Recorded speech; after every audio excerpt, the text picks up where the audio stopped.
तो अंदर की नमस्ते। बहुत बहुत शुक्रिया अदा करना चाहता हूँ जो भी ये प्रेस मीट में जो शामिल हुए हमारे भाइयों को सबको सलाम और शुक्रिया, और हमारे प्रेस भाइयों को सलाम और शुक्रिया। आज का जो मकसद है, हम 13 अप्रैल को नेशनल लेवल बोल सकता हूँ और स्टेट लेवल के जितने भी लीडर्स है और मुसलमान के फिक्र करने वाले सबको इसमें शामिल होना चाहिए। और मेरे एससी, एसटी, बीसी भाइयों को भी दावत देता हूं, गुजारिश करता हूं आप सब हमारे साथ आइए, क्योंकि ये मुसलमान का मसला नहीं है, ये संविधान पे हमला है, मुसलमान पे हमला है, अंबेडकर पे हमला है, आम आदमी पे हमला है। क्योंकि मोदी जो बीजेपी का गवर्नमेंट का हर टाइम जो भी हो रहा, उन्होंने जो भी बिल्स ला रहे against to the poor people, against to the weak people, जो अपना फायदे के लिए मुसलमान और दलित, एसटी, ओबीसी को सबको बर्बाद करने का से फैसले हैं उन लोगों के। अब फॉर एग्जांपल लास्ट 10 ईयर्स में जितने भी उन लोग जो भी कामा करे, नो ग्रोथ के बारे में कभी भी बात नहीं करे, एम्प्लॉयमेंट के बारे में कभी बात नहीं करे, एम्पावरमेंट के बारे में कोई बात नहीं करे, ओनली मजहब के नाम पे बात करे, हिंदू मुसलमानों की बात करे, और वोटा पे उन 100% सक्सेस हो गए। लेकिन मेरे हिंदू भाइयों को भी जानना चाहिए, हिंदुओं में गरीबा नहीं है क्या? दलित में गरीब नहीं है क्या? हर एक तबके में गरीब है, लेकिन गरीब पे कोई फोकस ये बीजेपी गवर्नमेंट का नहीं है। खाली हिंदू का सामने मुसलमान को बताना, बस वोटा लेना, जीतना उन लोगों का काम है। इसको अगर रोकना है तो हम सब मिलकर रोक सकते हैं इंशाअल्लाह ताला। हम साथ रहना जरूरी है, अगर साथ नहीं है बटे तो कटे बोले सरकार रहता। हिंदू मुसलमान साथ रहना जरूरी है, क्योंकि फॉर एग्जांपल तेलंगाना गवर्नमेंट का तरफ से जो बीसी सेंसस हुआ, उसके बाद में बीसी बिल भी हम असेंबली में पास करके भिजा दिए। अगर मोदी का नियत अच्छा है, अगर बीसी को, हिंदूज को कुछ अगर अच्छा करना है तो बिल क्यों पार्लियामेंट पास नहीं करे? मोदी गवर्नमेंट और बीजेपी वाला इसका आंसर बोलना जरूरी है। स्टेट गवर्नमेंट, तेलंगाना गवर्नमेंट से 100% बिल पास होकर सेंट्रल में सबमिट कर दिए, पार्लियामेंट में बिल को पास करने वाले थे, करना है। अगर बीजेपी का हुकूमत ये चाह रही कि बीसी वालों को हर एक को उनका हक मिलना है, 42% रिजर्वेशन मिलना है बीसी को, हुआ क्या? उस पर कोई उन लोगों का नजर नहीं है, उनका कोई फिक्र नहीं उसके ऊपर। बट एक ही फिक्र है, मुसलमान के पास जमीन है, गरीबों का जमीन है, उसको लूट लेना, हड़प लेना। बस मेरा हिंदू भाइयों से भी मेरा गुजारिश है, आप लोग हमें समझ सकते, सोच सकते। एससी भाइयों से मेरा गुजारिश है, तेलंगाना गवर्नमेंट एससी का बिल असेंबली में पास करके सबमिट करे सेंट्रल को भिजाए से, उसका क्या हुआ भाई?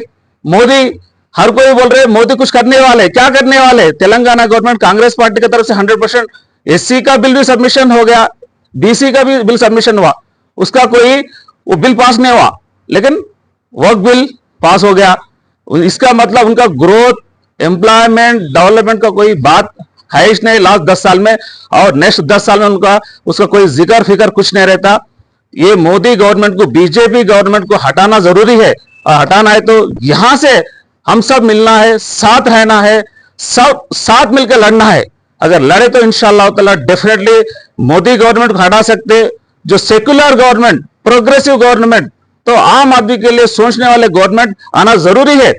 ये नहीं समझना है कि चलो भाई मुसलमानों पे हमला हो रहा, हम खामोश बैठेंगे। आज मुसलमान पे हमला हुआ, मुसलमान कितना परसेंट है भाई? ओवरऑल इंडिया में आप 18% मुसलमान है समझो, बाकी का 80% हिंदू है। लेकिन 10 साल में हिंदू के लिए क्या फायदा हुआ? मैं पूछना चाह रहा हूं मोदी गवर्नमेंट को, बीजेपी को मैं पूछना चाह रहा हूं, कितने हिंदुओं को आप अप्लीमेंट करें, कितने गरीब हिंदुओं को आप अप्लीमेंट करें, कितने एससी भाइयों को अप्लीमेंट करे, कितने एसटी भाइयों को अप्लीमेंट करे? कुछ नहीं हुआ। कितने नया जाबा मिले? 2 करोड़ का वादा था हर साल, 10 साल में 20 करोड़ का एम्प्लॉयमेंट का वादा था, कुछ हुआ क्या? कोई इसके ऊपर बात नहीं कर रहे हैं। अगर फॉर एग्जाम्पल जीएसटी लाए और उससे छोटे मोटे कारोबार करने वाले पूरा तबाह हो गए, उस पर कोई बात करने वाले? ये पूरे जितने भी इश्यूज है, इश्यूज को आप साइड करने के वास्ते कभी भी हर इलेक्शन के टाइम में मुसलमान का मुद्दा लाना, बीजेपी वोटों का फायदा उठाना, सियासी फायदा उठाना, उसके अलावा कुछ नहीं है। मेरे हिंदू भाइयों से मैं गुजारिश कर रहा हूं, ये हिंदू मुसलमान का झगड़ा नहीं है, लड़ाई नहीं है, कुछ नहीं है। ओनली पॉलिटिकल है। बीजेपी अगर पावर में आना है, दोनों के बीच में लड़ाई लगाना है, बस उसके अलावा कुछ नहीं हो रहा। आप लोगों को समझना है, हर कोई समझना चाहिए इस बिल को। आप 100% मेरे मुसलमान और हिंदू भाइयों भी हर कोई इसको रिजेक्ट करे सो है, कोई भी एक्सेप्ट नहीं करे, क्योंकि जैसा हम 100% दिल से मानते हैं कि टेम्पल लैंड्स भी होने दो, endowment related any land Hindu होना चाहिए वो बोर्ड में, उनका हिफाजत करना उन लोगों का काम है। जैसा मुसलमान का वक्फ बोर्ड है उसमें मुसलमान रहना चाहिए। जैसा फॉर एग्जांपल पवन कल्याण साहब बोले कोई तिरुपति में तिरुपति बोर्ड में कोई मुसलमान नहीं रहना, सही है, अच्छी बात है, हम मानते हैं उसको। अब इस बात में आप क्यों नहीं बात कर रहे भाई? वक्फ बोर्ड है, वक्फ बोर्ड में मुसलमान का है, ये मुसलमान के मसले में हिंदू क्यों रहना चाहिए? आरएस वाला क्यों रहना चाहिए?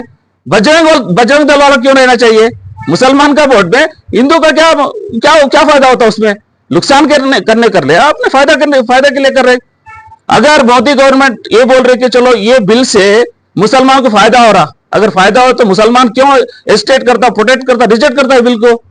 आप सोचना चाहिए, समझना चाहिए। सोशल मीडिया का जरिया भी बहुत सारे हिंदू भाइयों को ये चीज फैलाते गए उनला, सोशल मीडिया का, व्हाट्सएप मीडिया का जरिया, ये बिल बहुत अच्छा है, मुसलमानों के लिए अच्छा है, मोदी गवर्नमेंट बहुत अच्छा काम करा, मुसलमानों के द्वारा बहुत नेगेटिव वहां में प्रोपेगेंडा हो रहा, या सोशल मीडिया का जरा प्रोपेगेंडा हो रहा। मेरे हिंदू भाइयों से मैं गुजारिश करता हूं कि एक बार पढ़ सकते हैं आप वक्फ बिल क्या है, वक्फ प्रॉपर्टीज क्या है। वक्फ प्रॉपर्टीज बिलोंग्स टू अल्लाह, अल्लाह के प्रॉपर्टीज है। मुसलमान इसका कस्टोडियन है, बस मुसलमान उसका कस्टोडियन वफादार है। सो हर गरीब मुसलमान को मस्जिद भी होने दो, दरगाह भी होने दो, मदरसा भी होने दो, ईदगाह भी, कुछ भी होने, इसके सिलसिले में इसको मेंटेन करने के वास्ते ये प्रॉपर्टी से ये प्रॉपर्टी से कोई लेना देना गवर्नमेंट कुछ नहीं है। जनरली आप सुप्रीम कोर्ट का जजमेंट है, एनी रिलीजियस मैटर्स में, अफेयर्स में गवर्नमेंट इन्वॉल्वमेंट नहीं रहना चाहिए। ये रिलीजियस मैटर है, वक्फ इज अ रिलीजियस मैटर और endowment is a religious matter, इसमें कोई गवर्नमेंट का इन्वॉल्वमेंट नहीं होना चाहिए। सो इस संविधान पे हमला है, अंबेडकर पे हमला है, इसको रोकना अपना फर्ज है। तो हर मुसलमान, हिंदू, क्रिश्चियन हर भाइयों से मेरा गुजारिश है, हमारा जो मार्च है अप्रैल 13 का मार्च टैंक बंड पे बहुत बड़ा लेवल पे करने वाला है इंशाअल्लाह ताला। हमारे गवर्नमेंट का तरफ से भी इसको परमिशन मिला, हमारे पीसीसी प्रेसिडेंट महेश कुमार साहब से भी अच्छा सपोर्ट मिल रहा, उन्होंने हमारे साथ देने को रेडी है, हमारे साथ चलने को रेडी है, हमारे साथ लड़ने को भी रेडी है। एंटायर हमारे सीनियर लीडरशिप शबीर अली साहब है, हमारे वक्फ बोर्ड के चेयरमैन साहब है, जितने भी चेयरमैन से हर कोई हमारे साथ देने को रेडी है, साथ है ऑलरेडी। इंशाअल्लाह ताला रेगुलर अपडेट्स आपको दे देंगे, यहां से नेक्स्ट सैटरडे तक रेगुलर अपडेट्स आपको मिलेंगे, सोशल मीडिया का जरिए मिलेंगे। हमारे जो सीनियर लीडर्स है और सीनियर हमारे जितने भी मुस्लिम लीडरशिप है, सबको मैं दावत देना चाहता हूं, हर कोई अपना अपना हिसाब से इस मैसेज को पास ऑन करिए। एंटायर तेलंगाना से मैक्सिमम पब्लिक 13 अप्रैल को आना चाहिए, इस प्रोग्राम को, इस मार्च को सक्सेस करना चाहिए। ये बता सकते हैं कि हर मुसलमान, हर हिंदू भाई साथ है, और कौन सा भी against to the poor people, गरीबों के अगेंस्ट कौन सा भी बिल लाने दो, हम सब साथ मिलकर लड़ेंगे, 100% सक्सेस करेंगे। बहुत बहुत शुक्रिया। अस्सलाम वालेकुम रहमतुल्लाहि व बरकातहू।